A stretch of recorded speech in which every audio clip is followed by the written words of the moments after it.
غربا کے ساتھ ضرور کچھ نہ کچھ ایسا ماحول بنائیں کہ وہ باوقار طریقے سے افطار میں شریک ہو جائیں۔ افسوس کے ساتھ کہنا پڑتا ہے کہ رمضان غمخواری کا مہینہ ہے، اسے نبی پاک صلی اللہ تعالیٰ علیہ وسلم نے غمخواری کا مہینہ قرار دیا۔ دوسروں کے دکھ بانٹنے تھے، اشکشوئی کرنی تھی، غریبوں کی مدد کرنی تھی، یتیموں کے سر پہ ہاتھ رکھنا، بیواؤں کے لیے کوشش کرنی تھی، مسافروں کے لیے کوشش کرنی تھی، مقروضوں کے لیے کوشش کرنی تھی۔ لیکن ہم کیا کرتے ہیں؟ ہم رمضان میں اپنے خرچے بڑے بڑھا لیتے ہیں۔ عید ایک جوڑے سے بھی گزر جاتی ہے، لیکن ساری عید جو ہے وہ کپڑے پسند کرنے میں سارا رمضان گزر جاتا ہے، سلوانے میں گزر جاتا ہے، نئے سے نئے ڈیزائن دیکھنے میں گزر جاتا ہے۔ عبادت کے دن ہے اور ان سارے دنوں کو اس طرح کر کے ہم ضائع کر بیٹھتے ہیں۔ تو میرے عزیز، دوسروں کے کام آنا تھا، بجائے اس کے کہ اپنے خرچے اتنے بڑھا لیے جاتے کہ لوگ آزمائش میں آ جاتے ہیں، رمضان سے پہلے سوچنے لگ جاتے ہیں کہ رمضان بھی آ گیا اور اتنے زیادہ اخراجات اضافی ہوں گے، تو تھوڑا تھوڑا ان اخراجات سے چیزوں کو بچا کر کے، یعنی حضور علیہ السلام نے سخاوت کا طریقہ یہ بتایا تھا کہ 2 کا کھانا 3 کو پورا آ جائے، اور 3 کا کھانا 4 لوگ کھا لیں، اور 4 کا 5 لوگ کھا لیں۔ تو اپنے اسی دسترخوان میں سے آپ کچھ نکال کے اس شہر مواسات کے اندر، اس غمخواری کے مہینے کے اندر آپ دوسروں کی اشکشوئی کریں، ماہ رمضان مبارک غریب پروری میں گزاریں، غور فرمائیں کہ کہاں کہاں لوگ ضرورت مند ہیں۔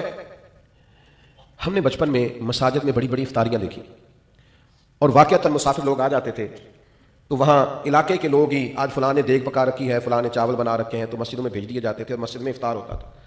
اور اگر مسافر نہیں بھی ہوتے تھے تو اس محلے، اس گاؤں کے، اس علاقے کے جو غربا ہوتے تھے وہ مسجد میں جمع ہو جاتے تھے اور افطار کر لیتے۔ لیکن اب آہستہ آہستہ چیزیں سکڑ گئیں، چیزیں سمٹ گئیں، ہمارے اپنے معاملات اتنے انفرادی سے ہو گئے ہیں، ہر آدمی کی ایک مخصوص سی پسند ہے، مخصوص سی چیزیں وہ کھاتا ہے، اس میں وہ اپنے آپ کو جینا اور اپنے آپ کو رکھنا بہتر جانتا ہے، وہ اٹھ کر اپنی ذات سے اوپر سوچنا گوارا ہی نہیں کرتا۔ میرے عزیز، یہ غمخواری کا مہینہ ہے۔ کیا حسین لفظ ہے حدیث میں، صحابہ فرماتے جب رمضان آتا تو حضور قیدیوں کو آزاد کرتے، ہر سائل کو عطا کرتے، نبی پاک بانٹتے، دیتے، ہر ایک کو نوازتے۔ ہمارے ہاں لائنیں لگتی ہیں زکوٰۃ لینے والوں کی، اور جناب جو دینے والے ہیں وہ بگڑ جاتے ہیں، کہتے ہیں آپ 9 بجے ہی آ گئے، سونے بھی نہیں دیتے، اور پھر یہ کہ آپ وہ تو نہیں جو پہلے بھی آئے تھے، اور دوسرا یہ کہ آپ اگر ترتیب سے کھڑے نہیں ہوں گے تو میں بھگا دوں گا سب کو، کچھ بھی نہیں ملے گا۔ سچ بتانا، جب اللہ نے ہمیں دیا تھا تو لائنوں میں لگا کے دیا تھا۔ سچ بتانا، جب اس نے ہمیں دیا تھا تو یہ رویہ تھا۔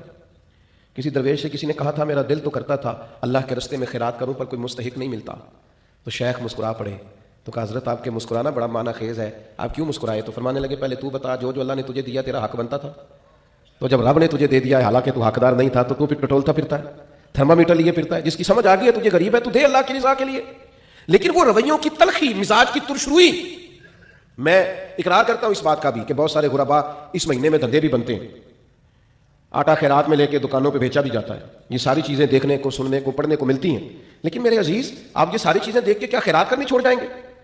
ان رویوں کی بنیاد پر کیا آپ یہ کام کرنا چھوڑ جائیں گے؟ اللہ کی رضا کے لیے دینا ہے تو خوب دینا ہے۔